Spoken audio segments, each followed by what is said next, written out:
may ano po siya, yung may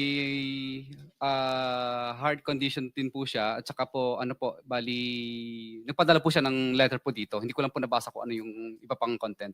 I deeply regret to inform you that I will be unable to attend the Committee on Accountability of Public Officers and Investigations, fourth public hearing scheduled for September 18 at 9 a.m. Or 9 in the morning.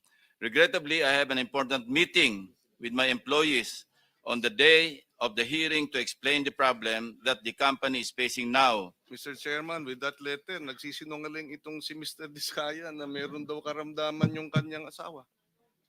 Mr. Chair, nanumpa ito to tell the truth, and dito harap-harapang nagsinungaling ka, binabastos mo kami, niloloko mo kami. Di ba? Huwag mo kami lokohin because the chairman has the power to cite you in contempt. I mean, do not do that. Iba yung sinasabi mo, medical condition. Kung may medical condition, sige nga, bigyan mo nga kami ng medical certificate. Iba yung sinasabi, mismo na misis mo eh. Di ba kayo nag-usap? Sana nag-usap muna kayong dalawa. Ano bang palusot ang gagawin natin, sweetheart or darling? Mr. Chair. You lied. If I You may. lied.